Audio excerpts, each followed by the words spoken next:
Hello guys, welcome back to our channel Bajrang Studies. Today we will discuss some questions. So let's start. हमारा पहला question है विश्व प्रवासी पक्षी दिवस कब मनाया गया? 9 मई। विश्व प्रवासी पक्षी दिवस 9 मई को मनाया गया। यह साल में 2 बार मनाया जाता है, मई के सेकंड सैटरडे को और अक्टूबर के सेकंड सैटरडे को।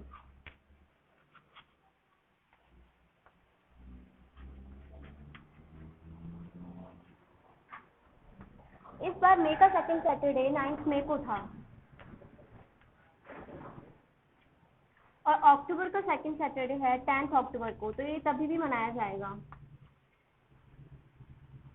इस साल विश्व प्रवासी पक्षी दिवस की थीम यानी मुख्य विषय था बर्ड्स कनेक्ट आवर वर्ल्ड।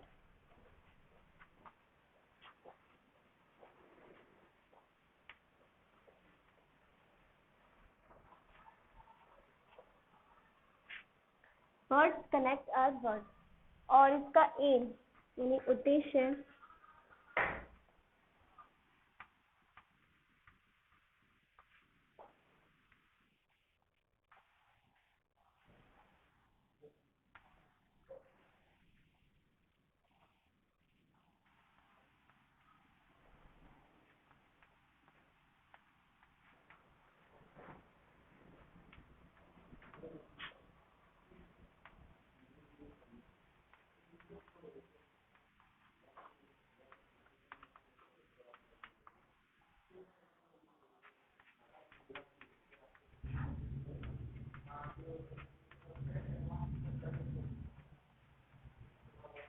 इसका उद्देश्य था प्रवासी पक्षियों का संरक्षण करना और उनके आवास को संरक्षित करना।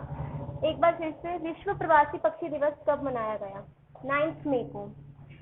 ये मई और अक्टूबर के सेकंड सैटरडे को मनाया जाता है और मई का सेकंड सैटरडे 9 मई को था और अक्टूबर का सेकंड सैटरडे 10 अक्टूबर को होगा। और इसकी थीम थी बर्ड्स कनेक्ट आवर वर्ल्ड और इसका उद्देश्य प्रवासी पक्षियों का संरक्षण करना तथा उनके आवास को संरक्षित करना ही इसका उद्देश्य था।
हमारा अगला क्वेश्चन है हाल ही में पाकिस्तानी वायुसेना में नियुक्त होने वाले पहले हिंदू व्यक्ति का नाम।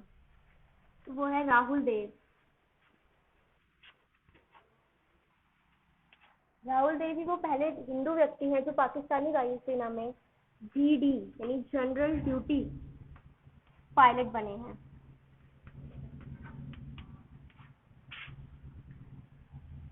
ये सिंध प्रांत के थारपारकर जिले के रहने वाले हैं।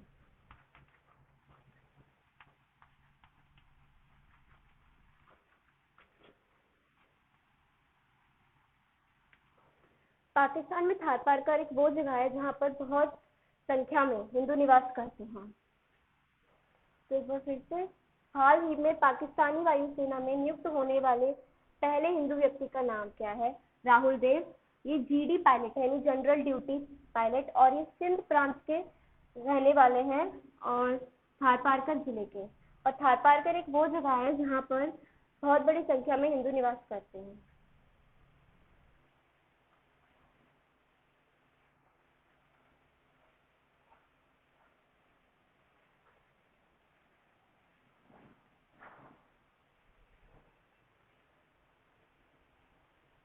हमारा नेक्स्ट क्वेश्चन है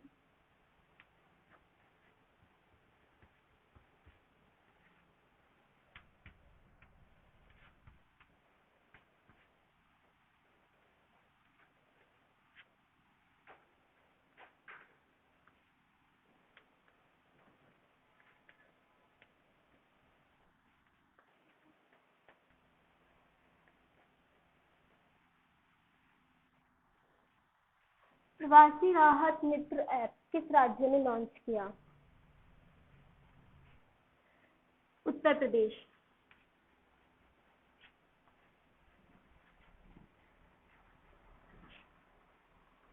उत्तर प्रदेश ने प्रवासी राहत मित्र ऐप लॉन्च किया। उत्तर प्रदेश के मुख्यमंत्री आदित्यनाथ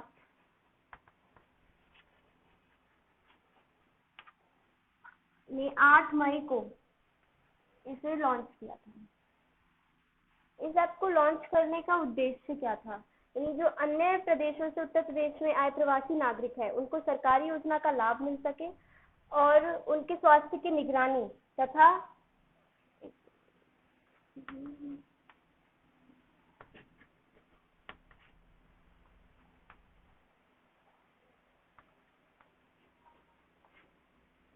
उनके कौशल के अनुसार उन्हें जॉब देने में मदद की जा सके। तो यही इसका उद्देश्य था।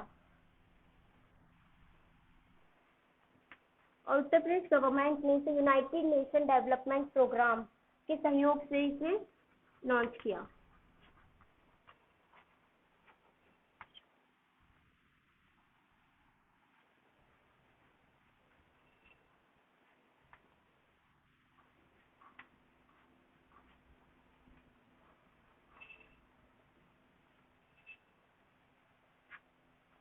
तो एक बार फिर से सुन लीजिए। प्रवासी राहत मित्र ऐप किस राज्य ने लॉन्च किया? उत्तर प्रदेश। और ये 8 मई को लॉन्च किया गया था और इसका उद्देश्य है अन्य प्रदेशों से आए उत्तर प्रदेश में प्रवासी नागरिकों को सरकारी योजना का लाभ मिल सके और तथा उनके कौशल के अनुसार उन्हें जॉब प्रदान करने में हेल्प की जा सके। और इसे यूनाइटेड नेशन डेवलपमेंट प्रोग्राम के सहयोग से लॉन्च किया गया था।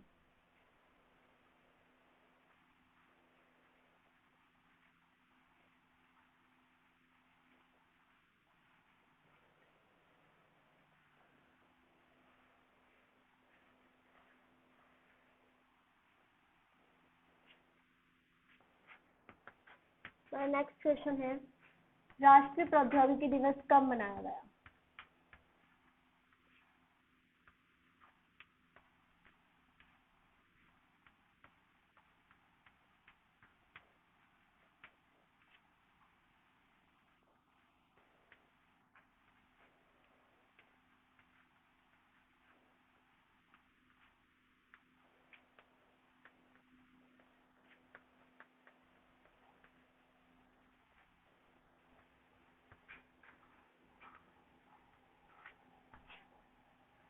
ग्यारह मई। राष्ट्रीय प्रौद्योगिकी दिवस 11 मई को मनाया गया था। और ये सबसे पहले 1998 में सबसे पहले मनाया गया था। 1998 में एक पोखरण टेस्ट हुआ था राजस्थान में, ये तभी से मनाया गया, पोखरण परमाणु टेस्ट।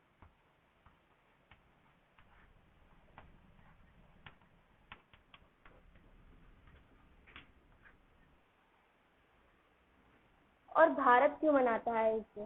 भारत इसलिए मनाता है क्योंकि इसी दिन भारत में बना देश का पहला एयरक्राफ्ट हंस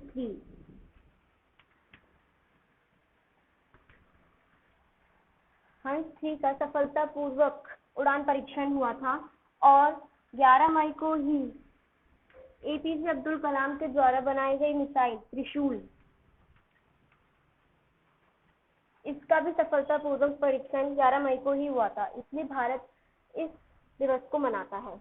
और राष्ट्रपति इस दिवस पर राष्ट्रीय प्रौद्योगिकी पुरस्कार भी प्रदान करते हैं।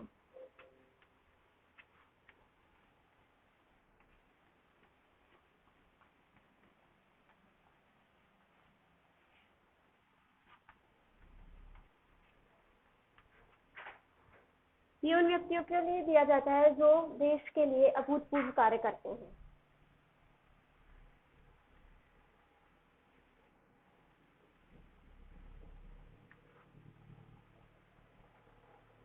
एक बार फिर से देखते हैं, राष्ट्रीय प्रौद्योगिकी दिवस कब मनाया गया? 11 मई को। और ये सबसे पहले 1998 में स्टार्ट हुआ था और ये पोखरण परमाणु टेस्ट से हुआ था, जो पोखरण परमाणु टेस्ट राजस्थान में हुआ था।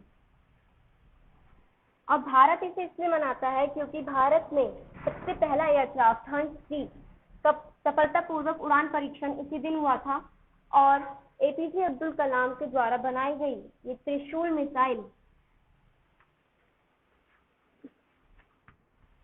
इसका भी सफलतापूर्वक परीक्षण 11 मई को ही हुआ था। तो मतलब प्रौद्योगिकी के क्षेत्र में इतनी सफलताएं मिलने के कारण जो भारत है वो ये दिवस मनाता है और इस दिवस पर एक पुरस्कार भी दिया जाता है, राष्ट्रीय प्रौद्योगिकी पुरस्कार। ये उन व्यक्तियों के लिए दिया जाता है जो अभूतपूर्व कार्य करते हैं।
किस देश ने अपनी मुद्रा को बदलकर तोमान रखने का निर्णय किया है? ईरान। ईरान पर अमेरिकी प्रतिबंधियों के चलते हुए उसकी पुरानी मुद्रा यानी रियाल की कीमत में बहुत गिरावट आई, जिसके कारण इसने अपनी इस मुद्रा यानी रियाल को बदलकर तोमान करने का निर्णय लिया है।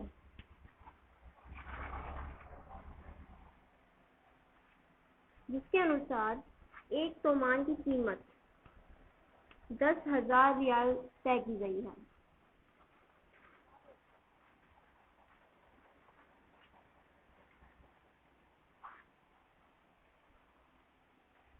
किस देश ने अपनी मुद्रा को बदलकर तोमान रखने का निर्णय किया है? ईरान ने उसकी पुरानी मुद्रा यानी रियाल को बदलकर उस पर तोमान किया है, क्योंकि उस पर अमेरिकी प्रतिबंधियां बहुत ज़्यादा थी, जिसके कारण ईरान में बहुत महंगाई की स्थिति उत्पन्न हो गई और इसके अनुसार एक तोमान की कीमत 10,000 रियाल तय की गई है।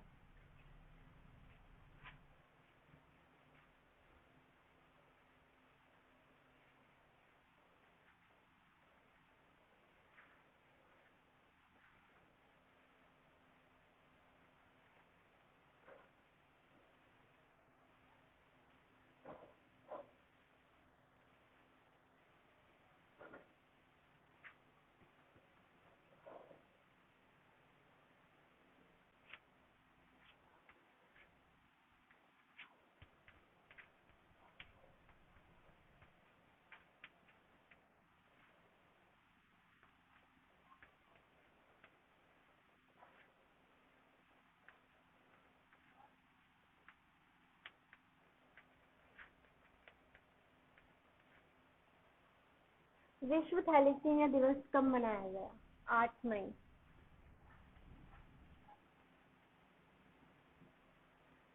विश्व थैलेसीमिया दिवस 8 मई को मनाया गया था। थैलेसीमिया एक मतलब हेरिडिटी प्रॉब्लम है, यानी कि अनुवांशिक रोग, यानी अगर पेरेंट्स में होगा तो बच्चों में होने की संभावना होती है।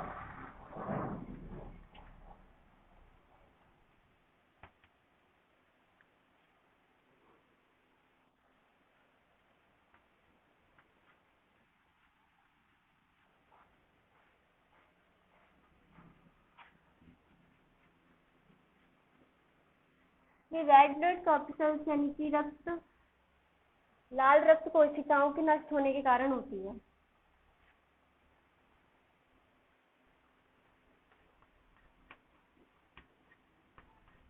IMA यानी कि इंडियन मेडिकल एसोसिएशन के अनुसार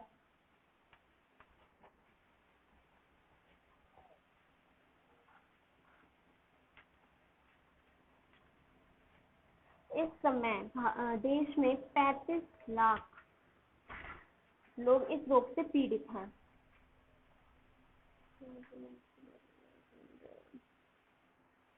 और इसका जो उद्देश्य है विश्व थैलेसीमिया दिवस मनाने का, वो ये है कि थैलेसीमिया के बारे में सबको जागरूक करना और इसके रोकथाम के लिए कदम उठाना।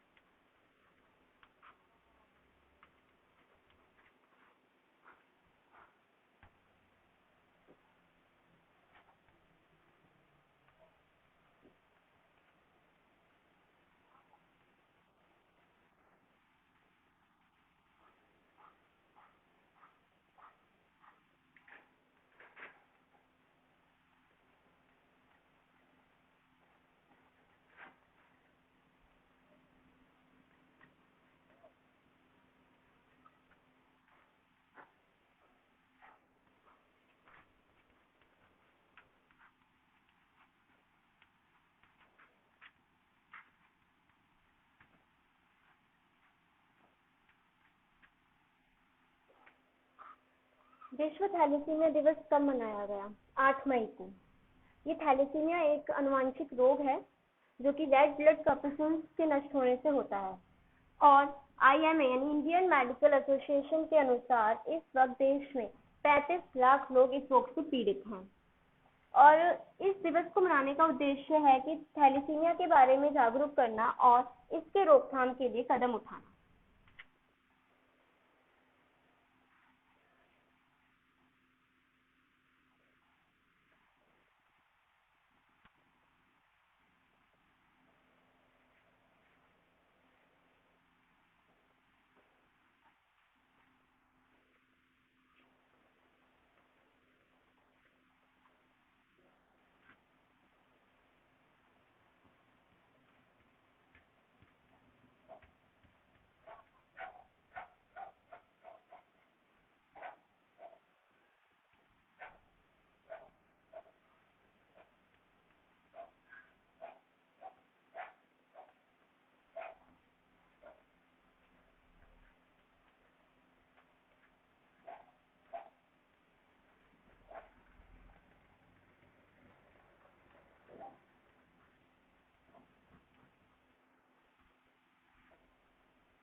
हाल ही में 2020 का फ्रीडम ऑफ स्पीच अवार्ड से किसे सम्मानित किया गया था?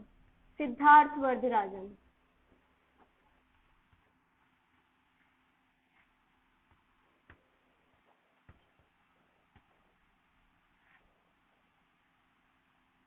ये द वायर के संस्थापक हैं।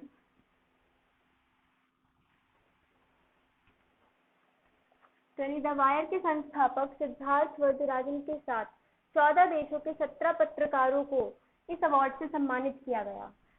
3 मई को यानी विश्व प्रेस स्वतंत्रता दिवस वाले दिन इसको घोषित किया गया।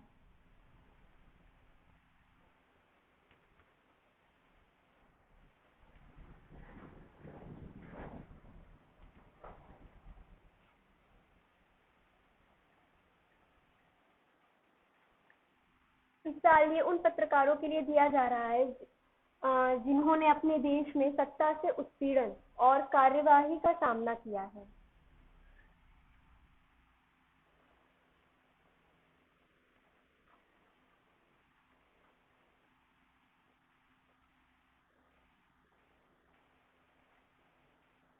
और इसका उद्देश्य है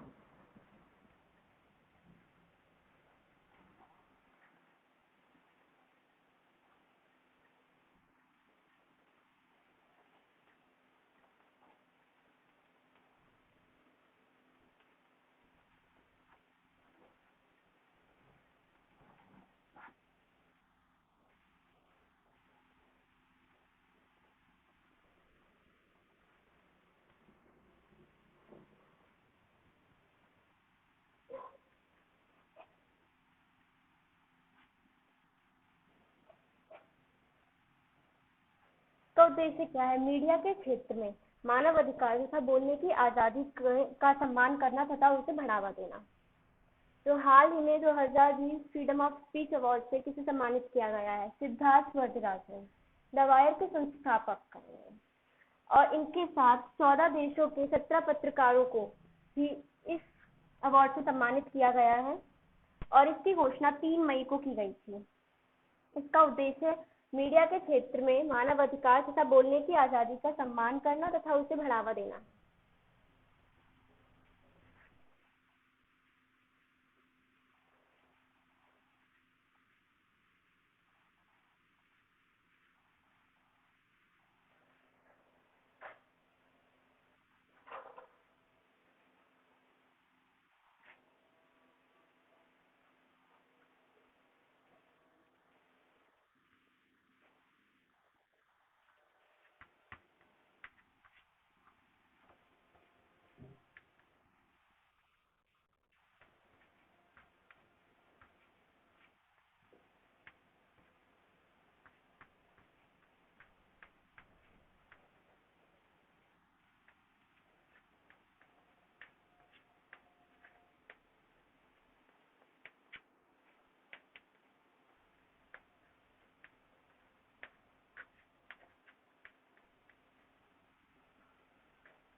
हाल ही में विश्व के टॉप 10 हवाई अड्डों में किसे शामिल किया गया है?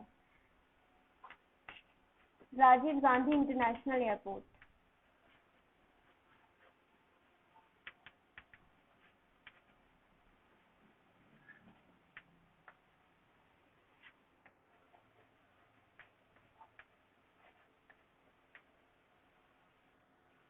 जो कि हैदराबाद में है, इंडिया। हैदराबाद का airport Rajiv Gandhi international airport को टॉप 10 में से 8वां स्थान मिला है, 8th प्लेस। और ये बात एयर हेल्थ की सर्वे में सामने आई। एयर हेल्थ यानी ये एक ऑर्गेनाइजेशन है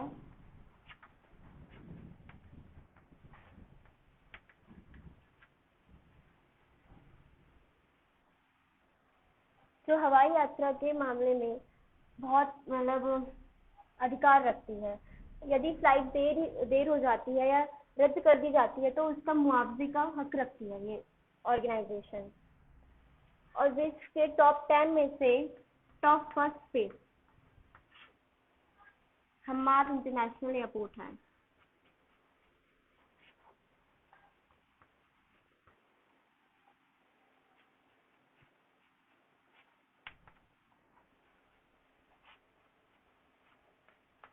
कतर।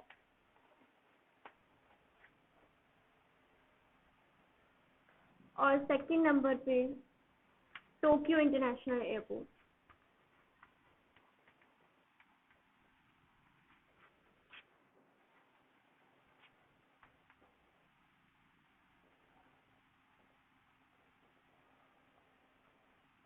जापान। और थर्ड एथेंस इंटरनेशनल एयरपोर्ट।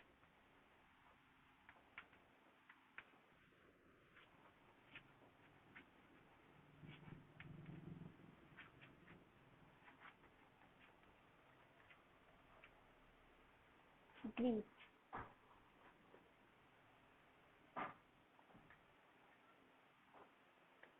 तो हाल ही में विश्व के टॉप 10 हवाई अड्डों में किसे शामिल किया गया है? Rajiv Gandhi international airport, Hyderabad, India.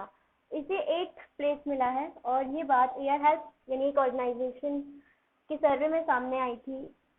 और टॉप 10 में से फर्स्ट नंबर पे हम्माद इंटरनेशनल एयरपोर्ट जो कि कतर में है, और सेकंड नंबर पे जापान का टोक्यो इंटरनेशनल एयरपोर्ट, और थर्ड पे ग्रीस का एथेंस इंटरनेशनल एयरपोर्ट आता है।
किस संगठन ने यूवी ब्लास्टर नाम का एक अल्ट्रावायलेट डिसइंफेक्शन टावर विकसित किया है?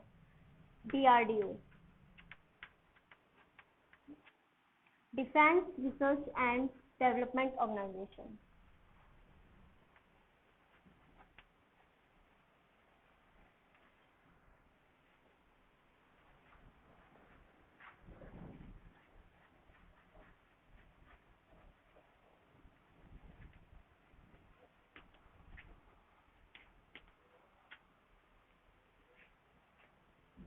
यानी रक्षा अनुसंधान और विकास संगठन।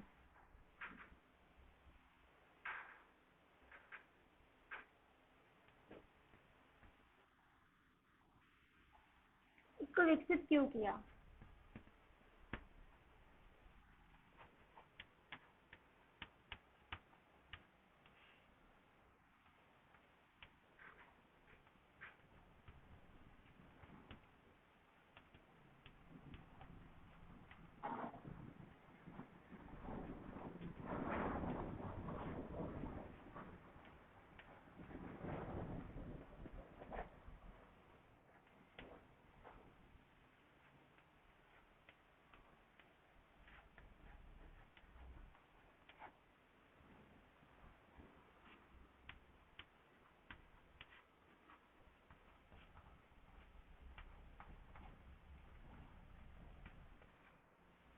कोरोना के कारण अधिक संवेदनशील क्षेत्रों को वायरस मुक्त करने के लिए तो ये उपकरण है, ये बहुत कम समय में इसे सैनिटाइज कर देता है। ये एक तरीके से अल्ट्रावायलेट डिसइंफेक्शन टावर जो है, मतलब ये सैनिटाइजर का काम करता है। और यह उपकरण 360 डिग्री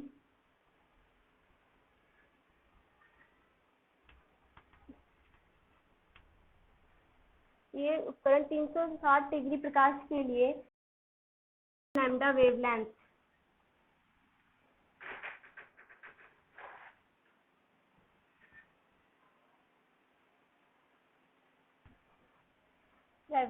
से बना हुआ है और इसमें 6 लैंप्स लगाई गई हैं और हर एक लैंप की जो कैपेसिटी है वो है 43 what UVC power.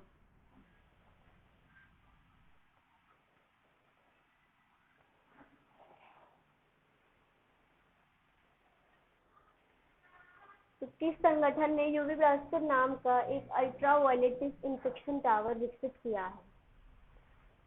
DRDO, defence research and development organisation.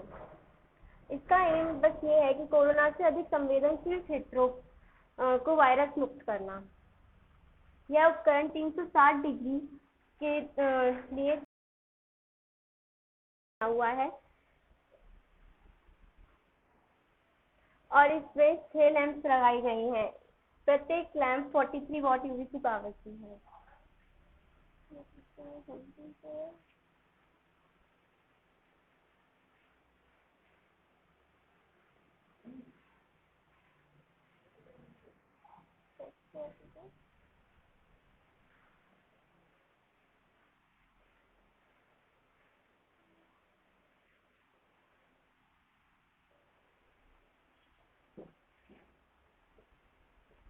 तो आज के लिए बस इतना ही।